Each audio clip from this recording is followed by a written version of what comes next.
Okay, we're back. All right, well now it's time to start talking about variables. Variables are very much like what you would work with in, say, a math class. Where x is equal to 3, or pi is equal to 3.14159, or x is equal to y plus 2 or something like that. You can have equations and so on. Variables are the same kind of idea. Now, I like to think of variables as being a little place in the memory of the computer, like a little box, and we can put something into that little box. I don't tend to think of it that way in mathematics for whatever reason, but here's a little box in memory, a little place that I'm going to call x, and I'm going to put something into x, and x will be a place that is storing that. And because that is in fact physically pretty close to how it actually works on the inside the computer itself, that helps you think about how computers, what kind of steps you need to go through to work with a variable. And one of the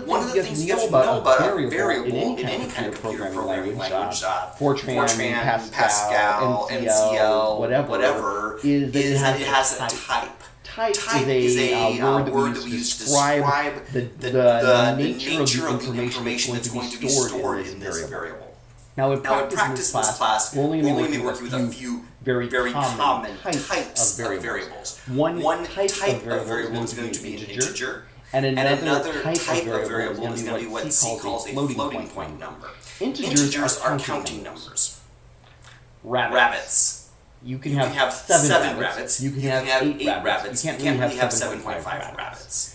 Floating point numbers are measurements. They go, 1, 2, 3, 1.5, 2.5, 3.5, 4.5. I mean, they have decimal places to them. This is a very important distinction because, in fact, the computer, inside of its memory, is actually storing these numbers very differently. So it has to know x is going to be a floating point number versus I is going to be an integer, or whatever your numbers. So maybe, like, for example, you have a variable called temperature Fahrenheit. Okay, temp F, let's make it simpler, temp F. That's a floating point number. It's going to have, it could be 32, but it could be 32.1, it could be 32.01. In fact, even when it was 32, it's really a measurement. I mean, it's not exactly 32. That's in contrast to an integer. Maybe you're counting number of stations that report this hour. That could be a perfectly good name of a variable. It's a horribly long name, but let's just say number.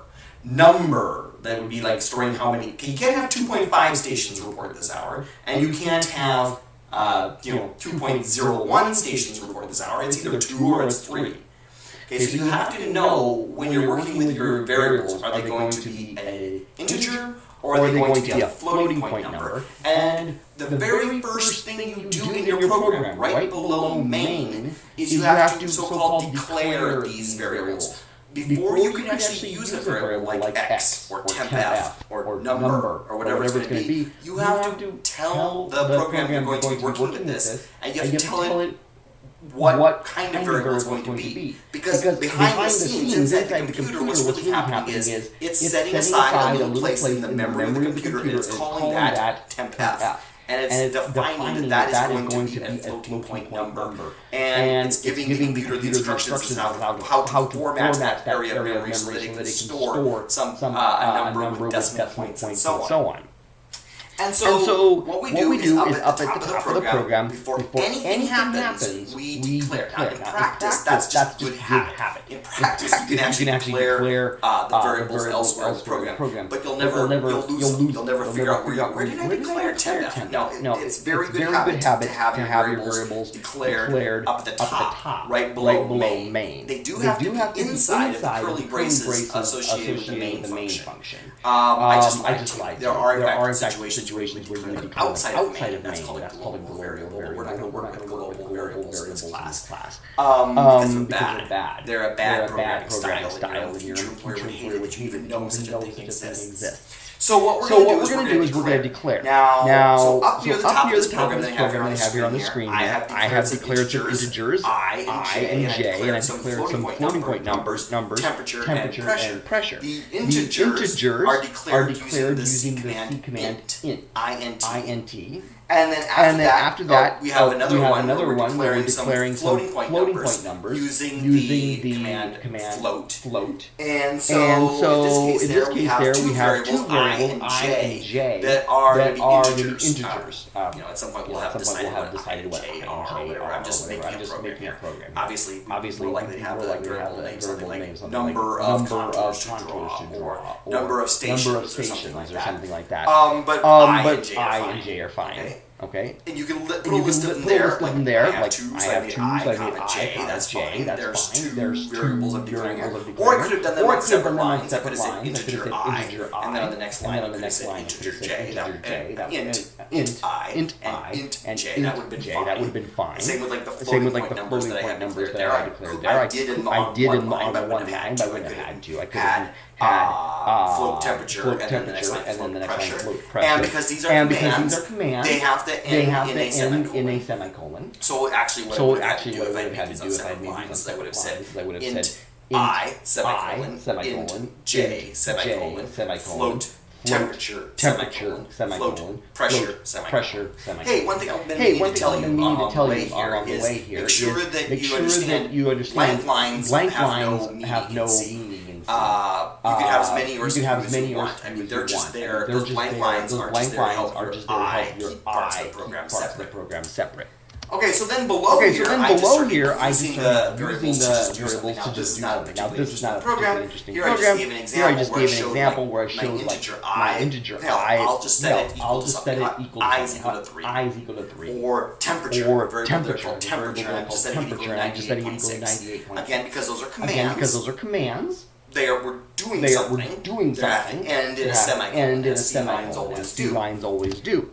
One of the things we might want to do with these variables at some point is print. We might want to know what is in this variable. Now, this little program that I have right here, let me take a look at this little piece of it here. I declared an integer called WSPD, which is how I always write wind speed. I mean, you could write out wind speed, or you can do whatever you want. You just can't have a space in it or anything. But as long as it's just letters, it's fine. Here I set the wind speed equal to 10. It's an integer. This was actually very foolish. Wind speed is not an integer. Wind speed is a floating point, right? It's a measurement. It can be 7.1 knots out there, or it can be 10 knots or whatever.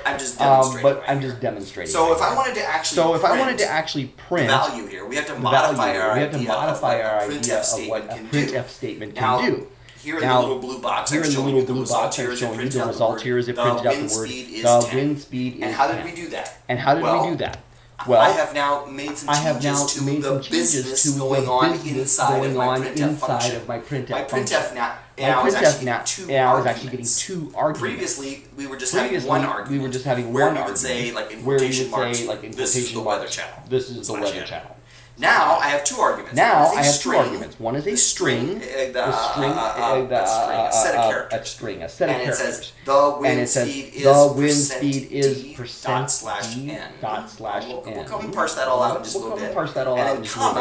And then comma, WL by WSPD. There's two arguments. There's two pieces of information are going off to this function. One is this set of letters, the wind speed is percent d, and the other variable, WSPD.